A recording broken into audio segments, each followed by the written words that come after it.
আলহামদুলিল্লাহ রাব্বিল আলামিন ওয়াসসালাতু ওয়াসসালামু আলা সাইয়্যিদিল আনবিয়া ওয়াল মুরসালিন আম্মা বা'দ। সম্মানিত মুসল্লিরা,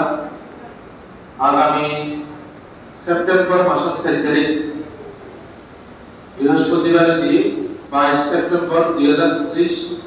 সোমবার পর্যন্ত 19 দিন ব্যাপী মাহফিলে সিরাতুন নবী সাল্লাল্লাহু আলাইহি ওয়াসাল্লাম 55তম আসর অনুষ্ঠিত হবে ইনশাআল্লাহ। ওনারা দাওয়াত দিন এবং ওনাদের মাধ্যমে ওনারা আত্মীয়স্বজন যারা আছে মাহফিলে সিরাতুন নবী সাল্লাল্লাহু আলাইহি ওয়াসাল্লাম দাওয়াতটা পৌঁছে দেয়া হবে পরিবারদের ব্যাপারে ইনশাআল্লাহ। আর মাহফিলে সিরাতুন নবী সাল্লাল্লাহু আলাইহি ওয়াসাল্লাম লাই কামিয়াবিল্লাহ ব্যাপারে দোয়া করবেন। ওনারা আত্মীয়স্বজন যারা আছে ব্যাপারে দোয়া করবেন এবং ওনারা প্রত্যেকেই এই আজই হইতে আগামী মাহফিল শুরু শেষ হওয়া পর্যন্ত যারা যাবেন আর পক্ষতুন মাহফিল সিরাতুল ইসলাম কর্তৃপক্ষের পক্ষতুন ওনারা দাওয়াত পৌঁছে দেয়া হবে ইনশাআল্লাহ। পরিবারদের ব্যাপারে কথা আইন বই ইয়াতে কি আল্লাহ রাব্বুল আলামিনের আম্বিয়া কেরামত করে মুসলমান করে যে সমস্ত বিপদ আপদ যে সমস্ত মুক্তি আল্লাহ রাব্বুল আলামিন দিয়ে আর হুজুরে প্রদীপ সাহেব যে দর্শন করনা নাকি এই হাদিস শরীফ আছে এবং আরেকটা জিনিস আছে ইয়ার মধ্যে কি 10ই মুহররম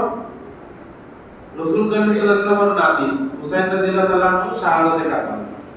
ইয়ে এখানে এক ঘটনা দেয় যে ঘটনায় আল্লাহ রাব্বুল আলামিনের বিগত সময়ের যে ঘটনা আছে যেদিন যেদিন মুক্তি দিয়ে আম্বিয়া কেরামরে রাসূলর আরো যারা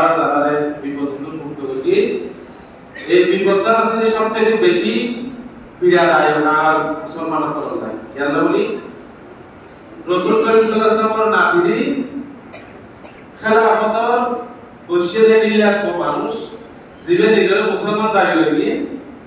ইবিআই রাসূল করিম সাল্লাল্লাহু আলাইহি ওয়াসাল্লামের নাতিদি শাহাদাত বরণ করে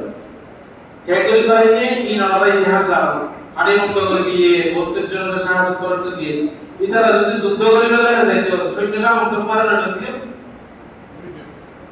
যুদ্ধ করে বেলায় না যায় দিনের খেলাফতের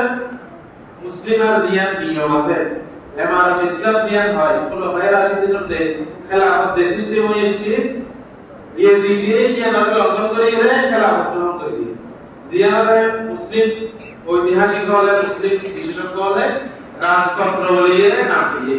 যে রাজতন্ত্র হারাম দেয় এনারা প্রমাণ করে বেলায় রাসূল করিম সাল্লাল্লাহু আলাইহি ওয়াসাল্লামের নাতি হুসাইন রাদিয়াল্লাহু তাআলা আনহু এই শাহাদাত বরণ করে আরব দেশ এবং পুরো পৃথিবী খেলাফত ইসলাম এমারত ইসলাম কায়েম করে বেলায় সব সময় সজাগতা রইলো জিহাদের ময়দানে সব সময় যাইবাল্লাই কামনা চাইবো বেকুলে দোয়া করিবেন আল্লাহ রাব্বুল আলামিন যেন আর এই দেশ আল্লাহ রাব্বুল আলামিন ইসলামী হুকুমত কায়েম করিবেন আর ব্যবস্থা দান করুন। আসসালামু আলাইকুম ওয়া রাহমাতুল্লাহ।